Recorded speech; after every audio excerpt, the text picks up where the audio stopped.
The liver is considered to be one of the most vital organs in the body.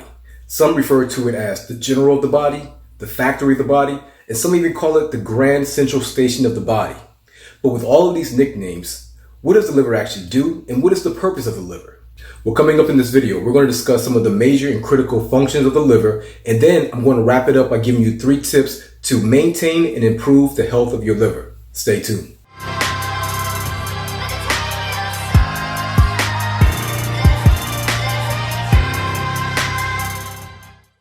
What's going on, family? This is Edward Williams, licensed physician assistant, founder and creator of Health by Any Means Necessary, and I want to welcome you back to our channel where we discuss practical information for all things Black health improvement, fasting, and insulin resistance. So if you're new around here, go ahead, click the subscribe button, turn on the notifications. That way you can be alerted anytime we go live. All right, so let's get into this. So in this video, we're going to cover 3 main areas. First, we're going to talk about the purpose and the many functions of the liver. Now, this is important because if you don't know its purpose and proper function, you're more likely to misuse it, abuse it, and take it for granted. But I think that once you see just how incredible the liver is, how hard it's working for you, and just how fortunate you are to have one, you'll be more likely to be kinder to it. Next, we're going to cover things that hurt and decrease the function of your liver. Now, this is going to be important because once you're able to identify the things that are hurting your hardworking liver, you will now be able to make a decision as a responsible adult if you're going to do better since you know better, or if you're going to continue the assault on your liver. Now, if you continually do the things that you know are damaging your liver, you can't be confused about what happens once the liver gets damaged, and you can't be upset with the results. And then lastly, we're going to wrap it up with covering some practical and sustainable tips on how you can improve your liver health today. All right, let's get into it. The liver. The liver is an organ that sits in the upper right quadrant of your abdominal cavity. It is the largest solid organ in your body. It has a reddish brown color to it. It also has a triangular shape to it, has a rubbery feel to touch, and it weighs about 3 pounds. Now, before we get into the detailed functions of the liver, I'm going to break these down into 6 different functions. First, we have the filtration and storage of blood, metabolism, detoxification, bowel formation, storage, and regeneration. All right, number 1, filtration and storage of blood. So the liver has 2 sources of blood flow. The first source is coming from the portal vein. The portal vein is the blood coming from the GI tract, also known as the gastrointestinal tract. So this includes blood that is coming from the stomach, the intestines, and the colon. The blood coming from the portal vein is usually about 1,000 milliliters. And then you have the hepatic artery, which has oxygenated blood. The blood coming from the hepatic artery is about 300 milliliters of blood. Both sources of blood will be draining into something called the liver lobule. This lobule is going to perform multiple functions that we'll get back to later on. But for the purpose of covering the first point, it's going to serve as a filtration system, and it will determine what gets through and what gets discarded. Also, as a part of the immune system, this liver lobule will filter up to 99% of the bacteria found in the blood. Now, as far as blood storage goes, in abnormal situations where there is a slowdown or a backup of blood flow, such as congestive heart failure, the liver has the ability to store up to 1 liter of blood. The next function of the liver we're going to talk about is metabolism. So when we're talking about metabolism, we're talking about the uptake, processing, and distribution of nutrients. In this case, we're talking about the macronutrients. Now, for macronutrients, we have protein, carbohydrates, and fats. First, let's start off with carbohydrate metabolism. Of course, the liver plays a very important role when it comes to blood glucose regulation, also known as blood sugar regulation. So when we eat and our blood sugar increases, a normal functioning liver will take the excess blood sugar and store it in the liver. This form of glucose is called glycogen. And this process of converting glucose into glycogen is called glycogenolysis. Now, during moments of fasting, when our blood sugar is getting low, a normal functioning liver will convert that glycogen back into glucose in order to maintain a safe blood glucose concentration level. This process is called glycogenolysis. And together, this delicate dance of not too high and not too low is called the glucose buffering system. This is something that the body does on its own. The liver specifically does this on its own. So for many people out there who are thinking or were told that they need to manually regulate their blood sugar levels, we should really question that, because we see that this is something that the liver is already designed to do. Another important point to note is that once the liver has met its glucose storing capacity, it will now take that excess glucose and convert it into fat. This fat will now be shipped out to the fat cells. However, if that process is highly demanding and the liver has to move fast, a lot of that fat can also be stored in the liver. Speaking of fat, next we're going to talk about fat metabolism. So we are designed to survive, and a part of that design is having the ability to store excess energy for the times when food is not available. The way our body is going to store this reserve energy, or this long-term energy, is in the form of fat. So the liver will convert any excess energy as fat for long-term storage, preferably in the fat cells, but it can also be stored in the liver. And therefore, the liver is a major site for converting excess carbohydrates and proteins into fatty acids and triglycerides, which are then exported and stored in the adipose tissues, also known as the fat cells. And also it can be stored in the liver, as I said before. And your body is doing all of this to store reserve energy in case that it needs it. Once again, this is a survival mechanism. Something else that's very interesting to note is that at any given moment, your liver is creating 80% of the cholesterol that is found in your body. This is not an accident. It's not a mistake. Your liver is doing this on purpose. And this is going to be a topic that we're going to get into later, but I think it's very important that you understand that 80% of the cholesterol found in the body was made by the liver. Less than 20% actually comes from your diet. Next, protein metabolism. So when we ingest proteins, in order for them to be used, they must be broken down into amino acids. Excess amino acids will be sent to the liver in order to be metabolized. Now, during this process of metabolizing amino acids, a byproduct called ammonia will be produced. And if that level increases too much or too fast, this can be toxic for the body, and it can also result in a hepatic coma and or death. So in order for your body to make sure that this does not happen, the liver is going to create something called urea. And this urea will now remove the ammonia, and it will be excreted through your urine. Next, the liver will convert proteins into different types of proteins that will be called plasma proteins. Now, for the purpose of the video, we won't go in depth about these plasma proteins, but I will briefly talk about the different classes of proteins. First, we have the coagulation protein. These proteins are very important when it comes to healthy clotting. In other words, hemostasis, making sure that blood stops when it needs to stop during a cut or a wound. Vitamin K is very important in this process, so also keep that in mind. The next class of plasma protein we have is transport proteins. These proteins are important in the role of transporting fat or lipids, hormones, vitamins, and minerals. And then we also have copper and iron binding proteins. All right, moving right along. So the next function we're going to talk about is detoxification. So every day we are bombarded with toxins. Now, these toxins can come in the form of food, drink, alcohol, smoking, medications and drugs, air, etc.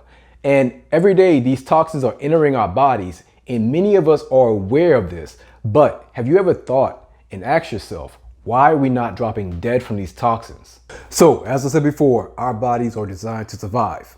And it has several different ways to detox. Detox means to get rid of toxins.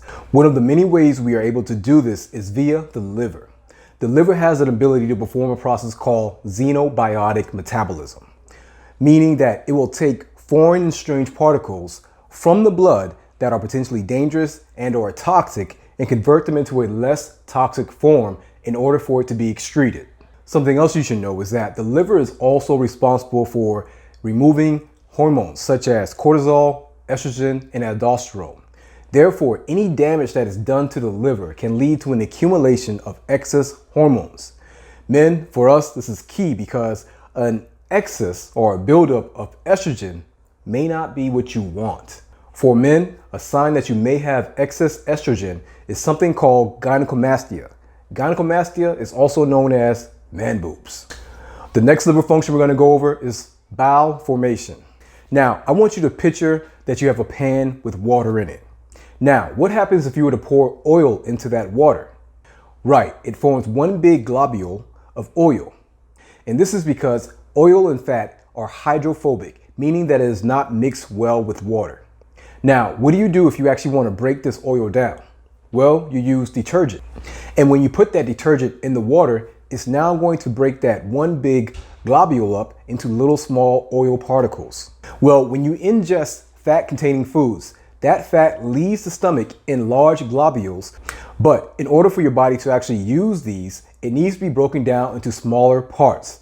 So the liver creates something called bile, which sits in a little sac called the gallbladder. Bile will then act as a detergent to fat and emulsifies fat. Emulsification means to break up into very fine droplets that can be dealt with easier. Now, this will allow for the fat to be converted into fatty acids, and it will also allow for the fat-soluble vitamins inside of the fat, which is vitamin A, D, E, and K, to now be absorbed by the body. So, if you're having problems producing or releasing bile, or you don't have a gallbladder, you're going to have problems with breaking down fat, and you're also going to have problems with absorbing vitamins A, D, E, and K. Therefore, you'll be more likely to be deficient in these vitamins. The next liver function we're going to cover is the storage function. So we talked about the liver's ability to store blood, but that's not all it can store. The liver can store enough vitamin A to last you for 10 months, enough vitamin D to last you for 3 months, enough vitamin B12 to last you for several years. And it can also store iron in the form of ferritin. Therefore, anything that affects the function of the liver can affect the storage of these vitamins, which can result in signs and symptoms of being deficient in that vitamin. The next function of the liver we're going to cover is regeneration. Now, this is going to be very short and simple. So the liver is so important that it actually has the ability to regenerate itself. Just go back and look at all of the functions we have covered this far. Now imagine not being able to do those functions. This is what would happen if the liver was not able to regenerate itself. In fact, it has been shown that you can have 70% of your liver surgically removed and the liver will still regenerate itself. It's pretty crazy. All right, so that was a lot. So we're done covering the first section. We now know just some of the functions of the liver, but you have to know that the liver performs over 500 different functions. Next, let's talk about how the liver can be harmed. In this section, we're going to cover 4 things that are harmful to your liver. The first one we're going to start with is environmental toxins. So like I said before, your liver will detoxify toxins from your body. However, there is a limit to this. And when you place a high demand on your liver, the function will start to decrease. Some of these environmental toxins include xylene, benzene, heavy metals, pesticide, cigarette smoke, and disinfectant byproducts. So with that being said, you want to do your best to stay away from these environmental toxins. Next, infectious organisms. The primary cause of liver inflammation is infectious organisms. Some of these infectious organisms are hepatitis viruses, which hepatitis B and C are the most dangerous to the liver. In addition to that, other chronic conditions such as Lyme disease, aflatoxin, influenza, and mycotoxins can inflame and damage the liver as well. The next harmful substance we're going to cover is alcohol. Alcohol can be disastrous for your liver. Alcohol has to go through the liver's detoxification cycle to get metabolized and to be deactivated in the body. Consistent alcohol consumption damages the liver by causing inflammation, increasing fat in the liver cells, depleting the liver of valuable antioxidants and nutrients such as glutathione, zinc, riboflavin, and more. Drinking too much alcohol causes cirrhosis of the liver over time. The next thing that can cause harm to your liver is a poor diet. Similar to alcohol consumption, a diet high in processed foods containing toxic additives, preservatives, pesticides, GMOs, etc. drains the liver of these valuable antioxidants and nutrients such as glutathione, zinc, riboflavin, and more. Individuals who habitually consume high amounts of alcohol and processed foods are unlikely to replenish these vital nutrients, which will ultimately cause a decrease in liver function, which overall will cause a decrease in your health. All right, so we covered the functions of the liver, we covered what causes harm to a liver, Now, what can we do to maintain or improve the health of our liver? Let's get into it. So the first thing you want to do is consume foods that are good for your liver. Adopting a healthy lifestyle and making some dietary changes can significantly improve the health of your liver. Therefore, you want to skip all of those foods that are bad for your liver, such as processed foods, refined foods, and some other food sensitivities such as gluten, peanuts, soy, dairy, and corn. Instead, add foods that are going to actually improve the health of your liver. The best foods for your liver are the ones that are going to be rich in vitamin B, C, and also trace minerals. Just a short list of some of the foods that are going to be good for your liver are going to be foods like grapefruit, nuts, fatty fish, avocados, avocado oil, olive oil, ginger, non-starchy vegetables, grapes, beets, and also green tea. Next, certified organic products. So if you're already experiencing liver complications, then I recommend using only certified organic, chemical-free products. These include your food choices, personal hygiene products, even household cleaning agents. This will be the best way of reducing your exposure to environmental toxins. Next, you want to adopt a detoxification lifestyle. A detoxification lifestyle is one that involves reducing toxic pressure and at the same time enhancing your antioxidant intake, your vitamin intake, and your mineral intake. In addition to that, you also want to use herbs that will assist your liver in the detoxification process, such as milk thistle, dandelion root, and beetroot. Also, look at implementing detoxification techniques. Now, there are multiple techniques that people use to detox, such as Epsom salt baths, oil pulling, coffee enemas, dry brushing, water flushing. However, the main technique that I recommend for detoxing your liver is intermittent fasting. You already know this. Fasting is my gospel. Now, just think about everything the liver does. It's a lot of work, and it's always working if we're always eating. It is not until we actually stop the eating and we give the body time to actually repair itself, heal itself, and to actually detoxify itself. Intermittent fasting will allow the liver to actually release the fat from the hepatocytes, which ideally it does not want it there. Remember, anything that decreases the fat in your liver is going to also increase the function of the liver. Therefore, intermittent fasting is my #1 recommendation for detoxing the liver. Now, whichever detox process you choose, you want to make sure that you're eating a healthy diet. It doesn't make much sense to choose a technique that's going to help pull out the toxins in your liver while also adding in more toxins to your body. It becomes a game of tug of war that you're not going to win. Next, you want to exercise regularly. So, developing a habit of regular exercise can help in reducing liver fat. So, whenever you reduce liver fat, once again, increases the liver's ability to properly function. Apart from maintaining a healthy liver, regular exercise also promotes overall health. The next thing you want to do when it comes to improving and/or maintaining the health of your liver is decrease the alcohol consumption, preferably cut out the alcohol consumption. Alcohol is known to cause serious health complications to your body, but specifically your liver. It can actually destroy the liver cells and scar the liver tissue. Try skipping alcohol if possible. If you cannot skip drinking alcohol, consult with your doctor to discuss the current status of your liver and to also get his or her assistance in moving forward with health improvement. All right, lastly, when it comes to improving and/or maintaining the health of your liver, this topic that I'm going to briefly go over is one that's going to have its own complete video and/or series because it's that important. And that is the consumption of high fructose corn syrup.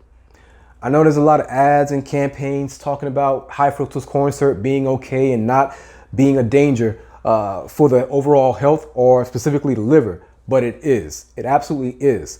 And this is such a problem that is specifically affecting younger kids. We're talking about kids from the ages of 2 on up who are consuming juice, soda, candy, and cereal that contains high fructose corn syrup.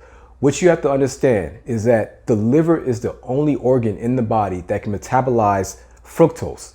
So fructose coming from fruits are not a problem because that whole fruit is a whole food, which comes equipped with fiber, enzymes, vitamins, and minerals. Therefore, the metabolism of that fructose is going to be something very gradual. It's going to be something that the body's used to.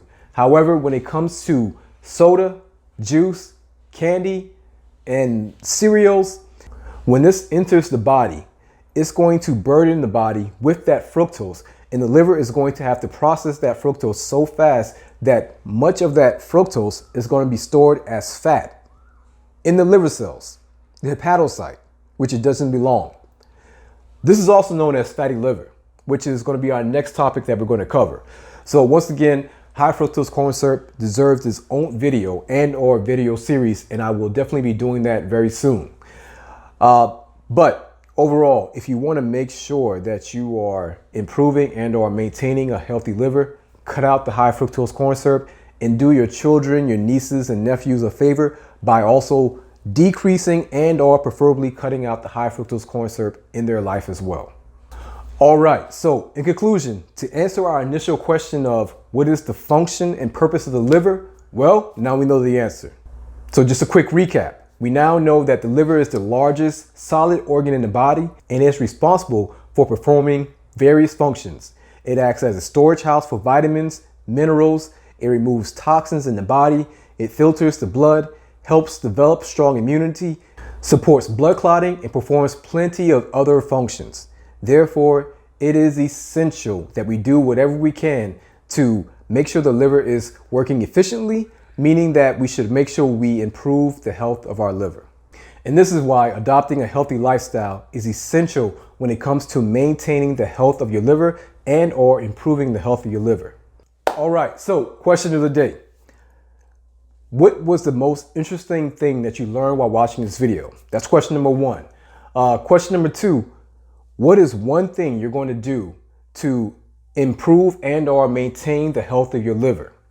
Now, I know for me, one of the most interesting things that I learned while making this video was the liver's ability to regenerate itself. So I was already aware that the liver can regenerate itself, but I had no idea that you can remove 70% of the liver and it would actually regenerate itself. That's crazy.